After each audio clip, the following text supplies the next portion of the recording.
बेटा हम लोग पहुंचे ऑडिटिंग सब्जेक्ट में, चैप्टर हमारा डिविजिबल प्रॉफिट, और इलस्ट्रेशन 2 आज हम लोग करेंगे। 1 मैंने करा दिया।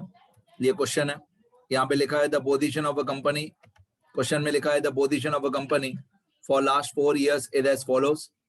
इसमें आपको ईयर का कॉलम दिया हुआ है 2014, 15, 16, 17, 4 अलग अलग साल दिए हुए।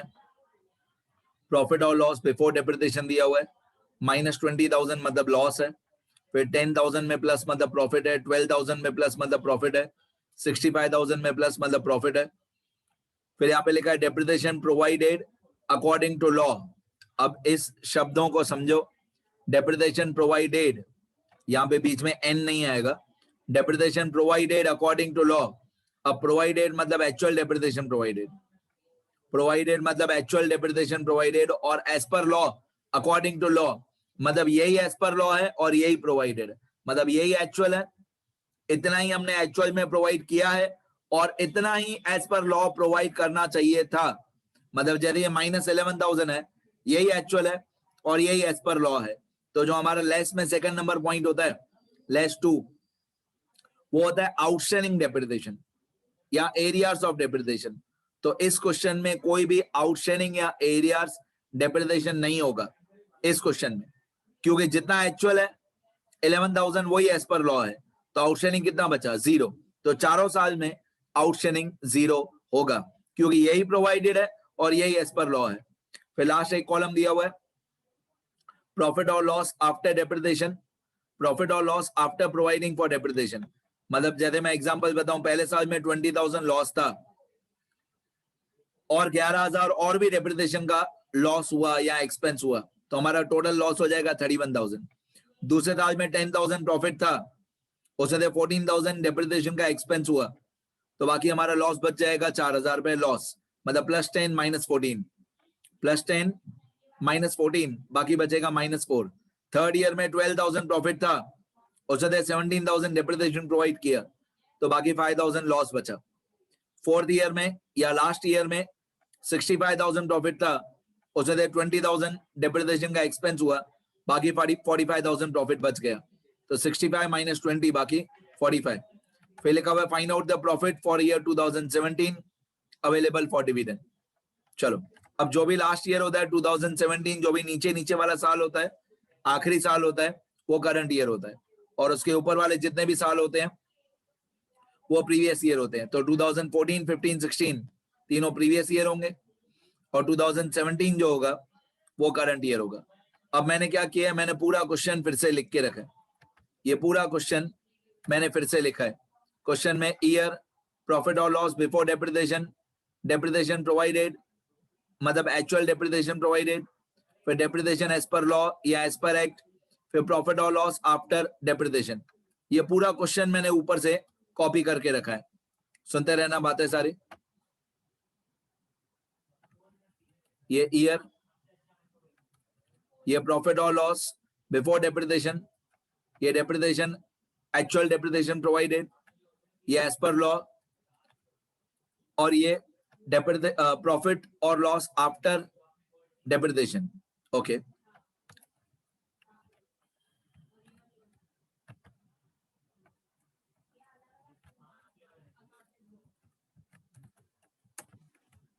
चलो और थोड़ी सजावटें करें।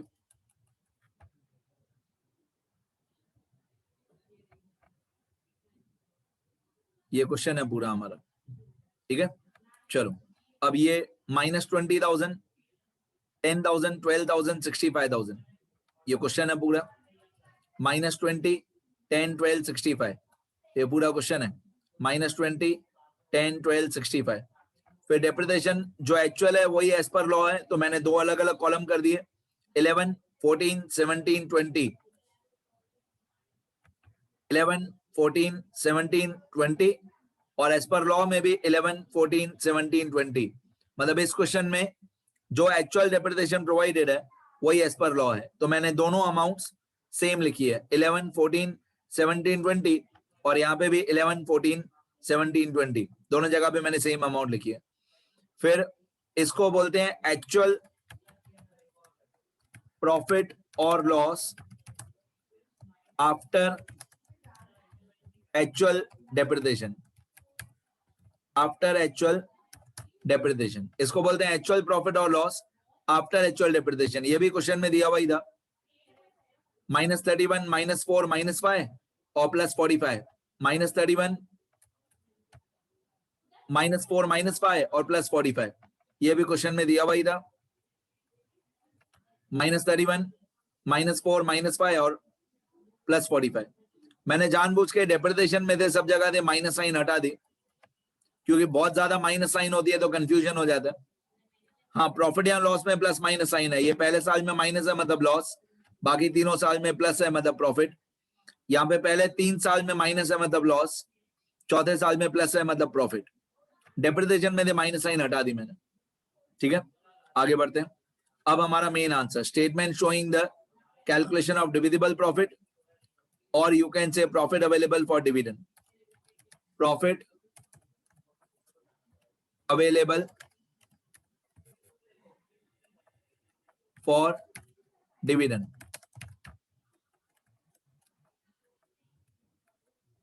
प्रॉफिट अवेलेबल फॉर डिविडेंड और डिविजिबल प्रॉफिट। चलो आगे बढ़ते हैं, सुनते रहो। सबसे पहले इसमें मेरे को चाहिए profit of current year before depreciation, ये वाला 65,000 जो मैंने येलो बैकग्राउंड करके रखा है, ये 65,000, ये हमारी पहली लाइन होती है। 65,000 profit of current year before depreciation, मतलब 2017 का प्रॉफिट बिफोर डेप्रिसिएशन 65,000, ये करंट ईयर हुआ हमारा। यहाँ पे लिखा हुआ है CY मतलब करंट ईयर, 65,000 मैंने लिख दिया। अब लेस वन में होता है depreciation as per law of current year, ये डेप्रिसिएशन एज पर लॉ, ये लॉ लिखा हुआ है। करंट ईयर का 20,000, करंट ईयर मतलब ये 2017 का, डेप्रिसिएशन एज पर लॉ ये वाला 20,000, ये हमारा लेस वन होता है 20,000, ये 20,000 depreciation of current year as per law. आगे इसके बाद मेरे को चाहिए outstanding depreciation of previous years और arrears depreciation of previous years, ये तीनों साल का आउटस्टैंडिंग 0 होगा। क्यों 0 होगा इस क्वेश्चन में, इस क्वेश्चन में क्यों 0 होगा, क्योंकि जितना एक्चुअल है वही एज पर लॉ है। इस क्वेश्चन में जितना एक्चुअल डेप्रिसिएशन है वही एज पर लॉ है, सिर्फ इस क्वेश्चन में ऐसा है, हमेशा ऐसा नहीं होता है।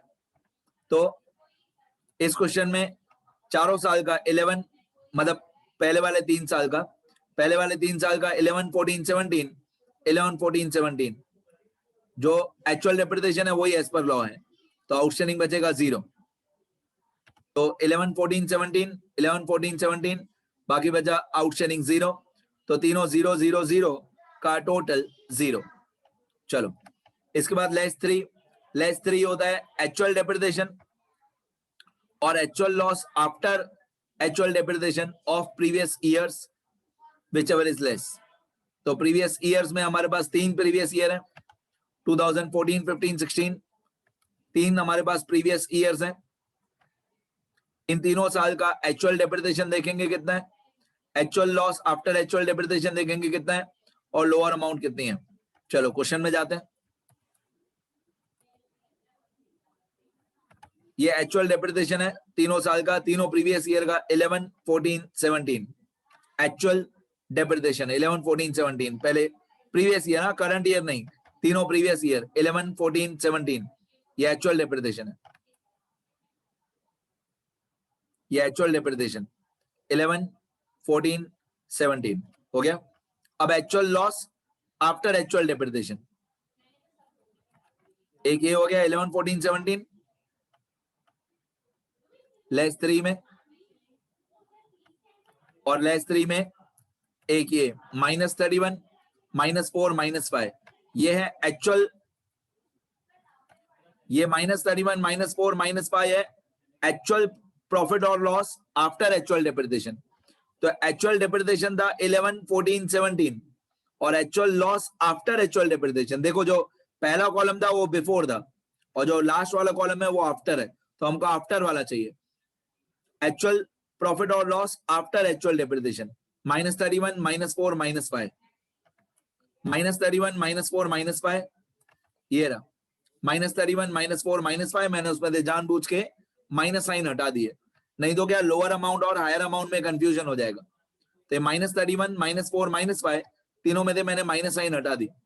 अब whichever is less, अब whichever is less, तो एक एक साल करके सॉल्व करेंगे, एक एक ईयर करके सॉल्व करेंगे। तो 11 और 31 दोनों में से लोअर अमाउंट है 11,000। 14 और 4 दोनों में से लोअर अमाउंट है 4। 17 और 5 दोनों में से लोअर है 5।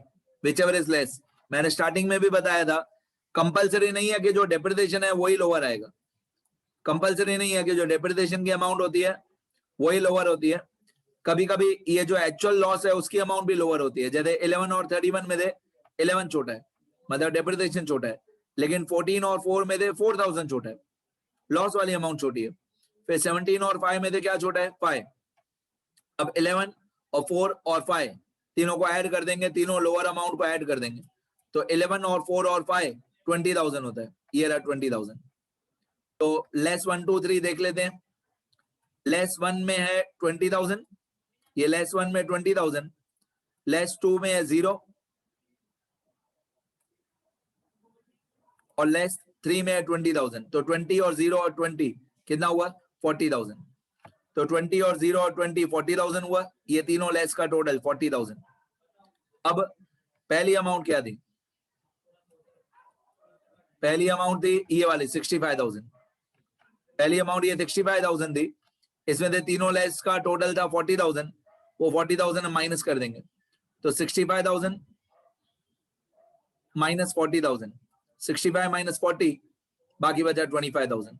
ये 25,000 को हम लोग बोलेंगे प्रॉफिट अवेलेबल फॉर डिविडेंड या डिविजिबल प्रॉफिट, एक ही बात है।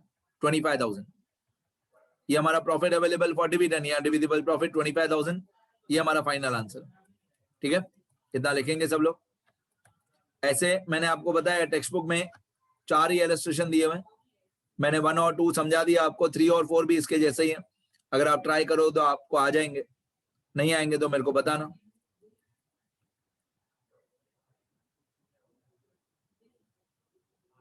ये मेरा नंबर है, कभी भी फोन या व्हाट्सएप करना।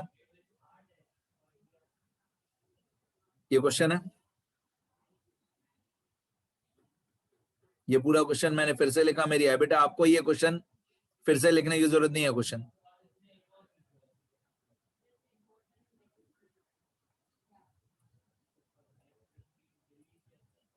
यहां से लेकर आंसर है।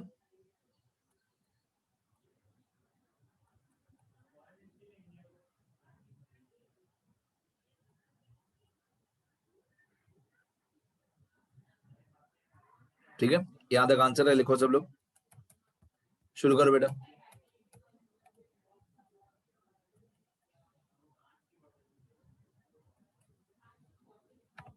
लिखते रहो।